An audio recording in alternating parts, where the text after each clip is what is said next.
Banyak orang mengira kalau sebuah perusahaan besar itu bebas memasukkan pengeluaran apa saja supaya keuntungan di atas kertasnya terlihat kecil, sehingga pajaknya menjadi lebih murah. Tapi faktanya, kantor pajak memiliki kacamata sendiri untuk menilai mana pengeluaran yang sah dan mana pengeluaran yang dianggap membuang-buang anggaran. Nah, di dunia perpajakan, kita mengenal dua istilah krusial, deductible dan non-deductible expense. Memahami perbedaan keduanya ini adalah kunci utama supaya laporan keuangan kamu tidak hanya rapi, tapi juga aman saat diaudit.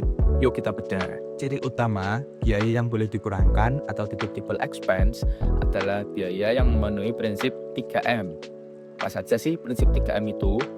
Ayo kita bahas dengan contoh sebuah perusahaan manufaktur furnitur, sebut saja PT Mebel Mebelan. Yang pertama, Anda mendapatkan ini adalah semua biaya yang digunakan untuk menghasilkan produk. Contohnya pembelian bahan baku kayu jati, kain jok, hingga nantinya gaji buruh pabrik yang memproduksi kursi tersebut. Tanpa biaya ini, perusahaan itu nggak bakalan punya barang yang bisa dijual. Yang kedua, ada menagih. Setelah barang ini jadi, perusahaan butuh biaya untuk memastikan adanya uang masuk. Contohnya, biaya iklan dari media cetak atau media digital, biaya pengiriman barang ke distributor, dan nantinya komisi untuk tim marketing. Yang ketiga, ada memelihara. Ini adalah biaya yang menjaga keberlangsungan operasional seperti servis mesin-mesin pemotong kayu, biaya listrik pabrik, hingga biaya sewa gedung penyimpanan. Selama manajemen bisa membuktikan kalau biaya-biaya ini digunakan untuk operasional bisnis, maka negara akan memperbolehkan biaya-biaya tadi itu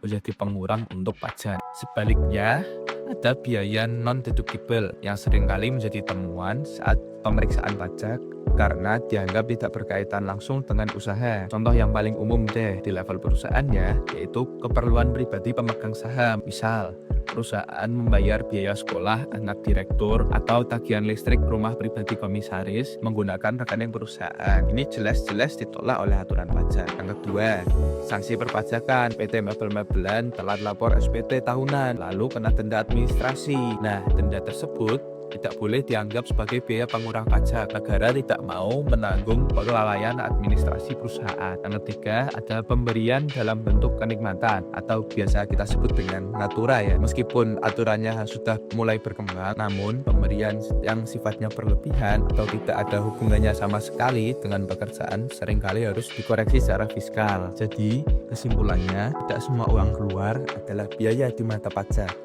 Sebagai akuntan atau pengelola bisnis yang cerdas, tugas kita adalah memastikan setiap rupiah yang dikeluarkan memiliki bukti pendukung yang jelas serta memiliki tujuan untuk kemajuan perusahaan. Dengan memisahkan biaya operasional dengan biaya pribadi sejak awal, kita sudah menyelamatkan perusahaan dari resiko denda pajak yang besar di masa depan. Menurut kalian, biaya apa lagi sih di sebuah perusahaan yang sering bikin bingung antara boleh atau enggak?